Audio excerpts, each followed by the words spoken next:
May public access na ulit sa SALN ng mga opisyal ng gobyerno. Nagbabalik si Joan Manalo live mula sa Office of the Ombudsman. Joan, gaano ba kadali na ngayon ang paghingi ng SALN ng isang government official kung gustong tingnan ng isang ordinaryong mamamayan? Corina, magiging bukas na nga sa publiko ang Statement of Assets, Liabilities and Net Worth o SALN ng mga government official na nasa ilalim ng Office of the Ombudsman. Formal itong inanunsyo ni Assistant Ombudsman at Spokesperson Nico Clavano ngayong araw. Anya, may karapatan ng publiko na malaman kung paano pinamamahalaan at ginagastos ng public officials ang kanilang yaman. As the Ombudsman has emphasized, transparency is the name of the game. At a time when trust in institutions is tested, the best way to rebuild confidence is through openness backed by concrete access to information. Sa ilalim ng bagong Memorandum Circular, hindi na raw kailangan ng consent na may-ari ng SALN para isapubliko ito. Kaya maaari nang mag-request ang publiko ng kopya ng SALN ng mga opisyal na nagsusumite sa Ombudsman. Kabilang narito ang Pangulo, Vice Presidente, Heads of Constitutional Commissions at Local Government Unit o LGU officials.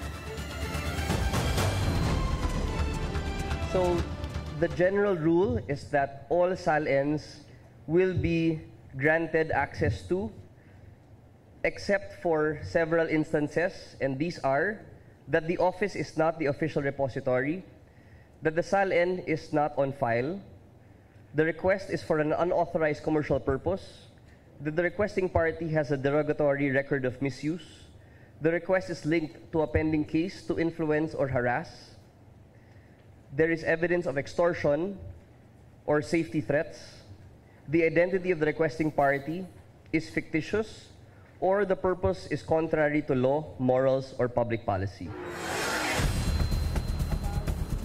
Sakop na rin daw ng bagong memo ang mga SALN na naisama sa dating polisiya ng Duterte administration sa ilalim ng pamumuno ni former Ombudsman Samuel Martires. Dahil dito, hinihikayat ng Office of the Ombudsman ang Senado, Kamara at Judiciary Branch na sumunod na rin sa anyay transparency move ng Ombudsman. Nasa ilalim kasi ng official repository ng Congress at Supreme Court ang SALN ng mga senador, kongresista at membro ng hudikatura, alinsunod sa RA 6713. Para sa Ombudsman, malaki ang may tutulong ng pagsasapubliko ng SALN para makapagsagawa ng lifestyle check sa mga kawani ng gobyerno. Ngayon po, pag meron po tayo mga evidence or documents to show that the lifestyle of a person exceeds or is disproportionate to that which is written in his SALN, then it can be used in any investigation of any public officer for the violations under RA 3090. Handa rin daw silang busisihin ng SALN ng mga DPWH official na sangkot ngayon sa flood control scandal. Ngayong araw, ganap na inilabas ng Ombudsman ang bagong Memorandum Circular tungkol sa SALN. At ganap daw ito na magiging epektibo 15 days after publication and submission to the UP Law Office. At yan muna latest mula dito sa Office of the Ombudsman. Balik sa iyo, Corina. So John, kailangan pa rin pala mag-request. So ito'y i-request at may assessment at hindi siya automatiko na nakalantad sa isang pahina kapag gusto mong tignan ng SALN ng isang public official. Corina, tama ka dyan, magiging publicly available lang siya. Hindi tulad ng dati noong panahon ni Ombudsman Martires na kailangan nga muna ng consent ng public official kung kaninong SALN man yung kailangan mong i-request. Sa ngayon, diretso ka nang makakapag-file sa Ombudsman ng request mo to access the SALN of any public official under their jurisdiction.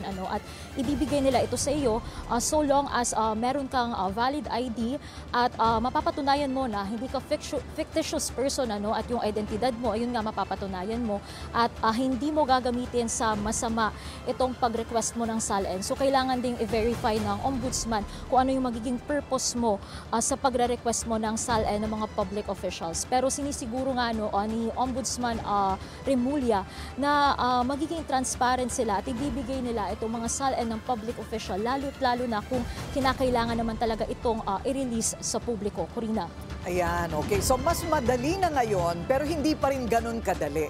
O matetesting pa lang natin ngayon na ito ay batas. Okay, maraming salamat Joan Manalo, nag-uulat ng live mula sa Office of the Ombudsman sa Quezon City. Manatiling nakatutok sa Bilyonaryo News Channel. Sumubaybay sa aming social media accounts at mag-subscribe sa aming YouTube channel para sa mga bago at eksklusibong balita.